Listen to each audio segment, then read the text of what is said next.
बिस्मिल्लाहिर्रहमानिर्रहीम। असल बात से मैं इकबाल जुआ नाज़रीन, पाकिस्तान दुनिया का वो वाहिद मुल्क बन चुका है जिसमें स्याह और सफ़ेद वाज़े नज़र आ रहे हैं, लेकिन ताकत सारी स्याह के साथ है। अदलिया की अगर बात करें, इंसाफ की बात करें, रूल ऑफ लॉ की बात करें, तो इस वक्त जो लाडला मियाँ जो करप्शन के केसेस में अदालतों की तरफ से मुजरिम डिक्लेयर था, 4 साल बाहर रहकर वापस आया और जिस तरह से पूरे निज़ाम ने मियाँ साहब को सर पे उठाकर रखा हुआ है और वाज़े तौर पर पता चल रहा है कि किस तरह से एक करप्ट निज़ाम को सपोर्ट करने के लिए पूरी की पूरी अदलिया, जजेस, जुडिशरी, जितने भी वो वकील हैं वो सारे उनकी हमायती हैं। दूसरी तरफ मीडिया की अगर बात करें तो मीडिया के अंदर भी तमाम वो मीर जाफ़र, मीर सादिक, करप्ट अनासर, जिसमें तलत जैसे बिकाऊ साफ़ी हैं, जिसमें हामिद मीर हो गया, जावेद चौधरी हो गया, मंसूर हो गया, दीगर जो इस तरह से इन्होंने अपने खुले पट्टे करके छोड़े हुए हैं, फैसल वापडा जैसे, ये सारे के सारे इस वक्त करप्ट और डिसऑनेस्ट और बदतरीन जो पाकिस्तान के अंदर निज़ाम है उसकी सपोर्ट कर रहे हैं और इन सब का नैरेटिव एक ही तरफ जा रहा होता है। ये भी बड़ी अजीब बात है कि लेवल प्लेइंग फील्ड की जो बात होती है वो बड़ी अजीब सी बात है कि बात वही है कि घोड़े को बांध कर या उससे पिंजरे में कैद करके सारे गद्दों को रेस में लगा दो और फिर ये कहो जी कि गद्दे जीत गए। इस वक्त जो पाकिस्तान तहरीक इंसाफ के साथ हो रहा है, पीटीआई के चेयरमैन इमरान खान के साथ हो रहा है, जो जेल के अंदर उनके साथ सलूक हो रहा है, वो इंसानियत सोज है। वो दुश्मनों के साथ भी, दहशत गर्दों और गद्दारों के साथ भी ऐसा सलूक नहीं होता जो इस वक्त इमरान खान के साथ हो रहा है। उनकी जमात के साथ जिस तरह से बर्ताव किया जा रहा है वो भी आपके सामने है। यानी इस वक्त पाकिस्तान तहरीक इंसाफ को सियासत करने की बिल्कुल इजाज़त नहीं है, जलसे जुलूस की इजाज़त नहीं है, रैलियाँ निकालने की इजाज़त नहीं है, किसी जगह पे कॉर्नर मीटिंग की इजाज़त नहीं है, टॉक शो में बैठकर बात करने की इजाज़त नहीं है, कोई प्रेस कॉन्फ्रेंस करने की इजाज़त नहीं है, इमरान खान के हक़ में बयान देने की किसी को इजाज़त नहीं है, अपना बयान देने की कोई ख़बर लगवाने की इजाज़त नहीं है। इसी तरह से इमरान खान का नाम लेने की इजाज़त नहीं है, उनके नाम से ही इन्हें खौफ आता है। झूठे केसेस पर ज़मानतें नहीं हो रही, केस लटकाए जा रहे हैं। जब इमरान खान के हेयरिंग को डिले करना होता है तो वो एक एक दिन में 4-4 समातें करते हैं और जब उसको जल्दी समात करना होता है, ज़मानत की बात आती है, तो यही जजेस उनको 15-15 दिन की केस मुलतवी कर देते हैं, समात को रोक देते हैं। इससे आगे अगर आते हैं तो ये इससे पहले तो सुना था कि अगर कोई जज मुतनाज़ा हो जाए, उस पे किसी की उंगली उठ जाए जो उसका फरीक होता है, तो वो जज उस केस से बाहर हो जाता है और उससे वो केस सुनने के हक़ में नहीं, उससे नहीं सुनाया जाता या उसको केस नहीं दिया जाता। लेकिन यहाँ इमरान खान के केस में जज बदलने की इजाज़त नहीं है। वही जज केस सुनेगा जो इमरान खान का मुखालफ है, जिसने इमरान खान को सज़ा देनी है। ज़मानत देने की भी इजाज़त नहीं है, बिल्कुल ऐसे रखा हुआ है जैसे कि इसकी कोई ज़मानत नहीं है, जब दिल करेगा दे देंगे। कैद खाने में सहूलत देने की कोई इजाज़त नहीं है, खाना घर से लाने की इजाज़त नहीं है, डॉक्टर को चेकअप करने की इजाज़त नहीं है, उस काल कोठरी के अंदर किसी किस्म की कोई सहूलत जैसे बेड हो गया, पानी हो गया, वाशरूम हो गया, दीगर जो चीज़ें हैं वो नहीं है। जिस तरह से इंडिया से पकड़ा हुआ कोई जासूस होता है वो वाला सलूक किया जा रहा है। और ये किसके साथ किया जा रहा है? पाकिस्तान का ना सिर्फ एक्स प्राइम मिनिस्टर, पाकिस्तान का हीरो जिसने वर्ल्ड कप जीता, जिसने नमल यूनिवर्सिटी बनाई, जिसने कैंसर हॉस्पिटल का चैन बनाया, जो पाकिस्तान में का नाम पूरी दुनिया में रोशन कर रहा है और जिसका नाम आज भी फ़लस्तीन की दीवारों पे लिखा हुआ है कि अगर वो होता तो हमारी मदद करता, उस शख्स के साथ पाकिस्तान के अंदर ये सलूक किया जा रहा है, जिसकी दुनिया में इस लेवल की इज़्ज़त है कि उसका नाम लेकर लोग ये कहते हैं कि वो हमारा लीडर है और हमें सहूलत दे सकता है। इमरान खान पे केस बनाए जा रहे हैं और उस पर किसी किस्म की कोई तहकीक नहीं होती। एक अननाउन बंदा उठेगा, दरख्वास्त देगा और उस दरख्वास्त पे उस पर एफआईआर काट दी जाती है। उस पर बर वक्त सुनने की भी इजाज़त नहीं है। इसके बेगुनाह ख़वातीन को जो रिहा करने की इजाज़त नहीं है और अगर कहीं से रिहाई मिलती है तो दूसरे केस में पुलिस आती है और उनको उठा कर ले जाती है। ये किसके साथ सलूक हो रहा है? पाकिस्तान तहरीक इंसाफ के साथ हो रहा है। बच्चों को, ख़वातीन को, आम आदमी पर रहम करने की इजाज़त नहीं है। उनके साथ ये कहा जा रहा है कि जहाँ तक हो सकता है मरते हैं तो मर जाएं, इनके घरों के अंदर तबाही आती है, ख़ानदान बर्बाद होते हैं तो हो जाएं।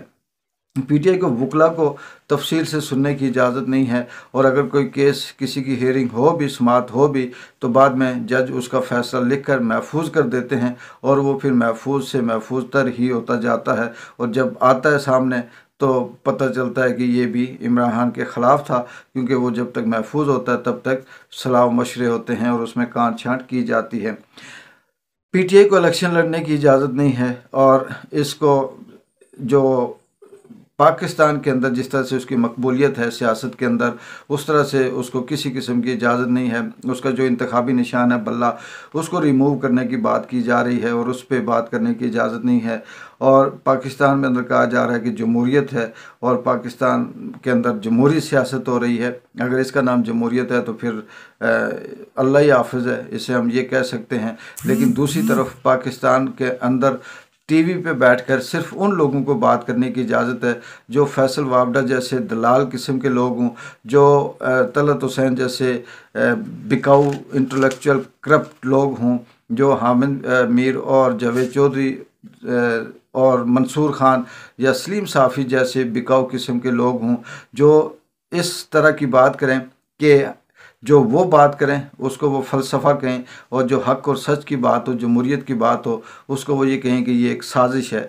तलत हुसैन जैसे बंदे, इनको तो मुझे समझ नहीं आती कि ये किस तरह से इनका ज़मीर इन्हें इजाज़त देता है कि ये अपने लफ्ज़ों को बेचते हैं, अपनी उन सलाहियतों को बेचते हैं। नमल यूनिवर्सिटी के लम्स यूनिवर्सिटी के अंदर जिस तरह से केयर टेकर प्राइम मिनिस्टर के साथ हुआ, जो तलबा ने सवाल किए अपने शऊर के मुताबिक, अपने इल्म के मुताबिक, अपनी आगाही के मुताबिक, उसमें तलत जैसे लोग ये कहते हैं जी कि ये एक साजिश थी और ये प्री प्लान था, ये सवाल नहीं थे।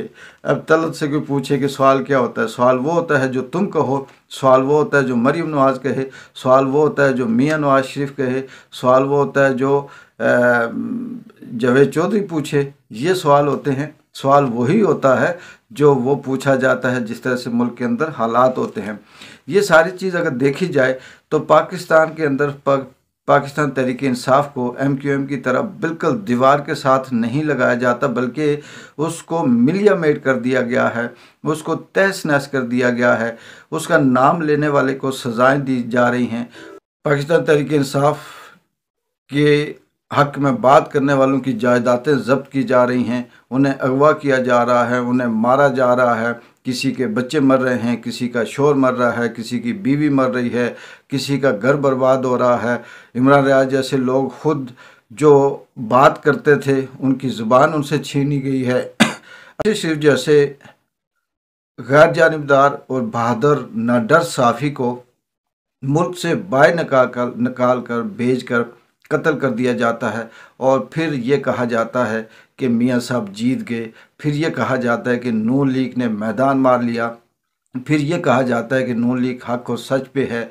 ऐसी सियासत पे भी लानत, ऐसी जीत पे भी लानत, और ऐसी सियासत करने वालों पे 1000 बार लानत हो, जो सिर्फ़ और सिर्फ अपने लिए जिए, जो सिर्फ़ और सिर्फ अपनी चंद लोगों के लिए इस मुल्क का सौदा करें, जो अपने चंद लोगों के लिए अपनी चंद लोगों के साथ अपनी फैमिली के लिए 25 करोड़ अवाम की ख्वाहिशों को मिलिया मेड कर दें और फिर ये कहें कि जी ये जीत गए। अगर यही पाकिस्तान की जमहूरियत है, यही पाकिस्तान की सियासत है, यही पाकिस्तान के अंदर खेल खेला जा रहा है, तो फिर इस पाकिस्तान का अल्लाह ही हाफ़िज़ है। ये फिर उठने के लिए कोई किसी किस्म का चांस नहीं है। पूरी दुनिया का ये एक फार्मूला है, चाहे वो दफ्तर हो, घर हो, मुल्क हो, अपने अपने डिपार्टमेंट होते हैं। हर डिपार्टमेंट अपना एक काम कर रहा होता है, उसमें लायक नालायक नायल लोग मौजूद होते हैं, और वो वक्त के साथ साथ सीखते हैं और वो बेहतरी की तरफ जाते हैं। लेकिन बदकिस्मती से पाकिस्तान के अंदर कोई डिपार्टमेंट नहीं है, कोई इदारा नहीं है, कोई ऐसा शख्स नहीं है। ये सब के सब खिलवाड़ हो रहा है, और कठपुतलियों की तरह, चाहे वो अदलिया हो, जुडिशरी हो, ये इस्टेब्लिशमेंट हो, ब्यूरोक्रेसी हो, सियासतदान हो, इन सब को नचाया जा रहा है और ताकत सिर्फ किसी एक इदारे के पास, किसी एक शख्स के पास है जो सबको अपनी मर्ज़ी से हाँक रहा है। वही मैथ भी पढ़ा रहा है, वो इंग्लिश भी पढ़ा रहा है, वो जोग्राफिया भी बता रहा है, वो इस्लामियात भी बता रहा है। एक ही शख्स है जो पूरी 12 की 12 किताबों का टीचर है। ऐसा नहीं हो सकता। हर एक किताब का अपना एक स्पेशलिस्ट, एक एक्सपर्ट होता है। लेकिन बदकिस्मती के अंदर, पाकिस्तान के अंदर अगर डॉक्टर की बात करें तो एक ही डॉक्टर है जो 1000 बीमारी का इलाज कर रहा है। एक ही उस्ताद है जो 1500 किस्म के सब्जेक्ट पढ़ा रहा है। एक ही शख्स है जो पूरे पाकिस्तान के अंदर जितने डिपार्टमेंट हैं उन सब के लिए वो काम कर रहा है। और अगर यही चलता रहा तो पाकिस्तान के अंदर तबाही आ सकती है, बर्बादी आ सकती है, गरीब मर सकता है, ख़ुदकुशी कर सकता है, इसकी मैशियत बिल्कुल निस्त नाबूद हो सकती है। चंद लोगों के लिए बेहतरी होगी, चंद लोगों के लिए आसानी होगी, चंद लोगों के लिए मियाँ साहब जैसे जो लोग हैं, इनके इर्द गिर्द जो तलवे चाटने वाले और बूट पॉलिश करने वाले जो लोग हैं, उनके लिए इस मुल्क में आसानी हो सकती है, आम आदमी के लिए नहीं हो सकती। देखते हैं कि आने वाले वक्त में क्या स्क्रिप्ट चल रहा है, किस तरह से बदलेगा। इमरान खान को स्लो पॉइजनिंग की भी बात हो रही है। अल्लाह ताला उसकी हिफाजत करे, अल्लाह ताला अपनी गायब से उसकी मदद करे। और जिस तरह से लम्स यूनिवर्सिटी के तलबा ने शौहरी तौर पर सवाल किए केयर टेकर प्राइम मिनिस्टर के आगे, और उसके लिए भी पूरे पाकिस्तान में आग लगी हुई है। क्या नून लीग को, क्या सहाफ़ियों को, क्या चमचों को, क्या दलालों को, क्या बूट पाशियों को, सब के इस वक्त चेहरे जो है, तेवर जो है वो बदले हुए हैं। और वो इसको एक साजिश कहते हैं। ये साजिश नहीं है, ये शऊर है, ये आगाही है, यही इल्म है, यही समझदारी है। और आने वाली नस्ल इसको आप आने वाले कई 100 साल तक काबू नहीं कर सकते। अल्लाह इस मुल्क पे रहम करे, आम आदमी पे रहम करे। एक बार जिन जो की इजाज़त दे। अल्लाह हाफिज़।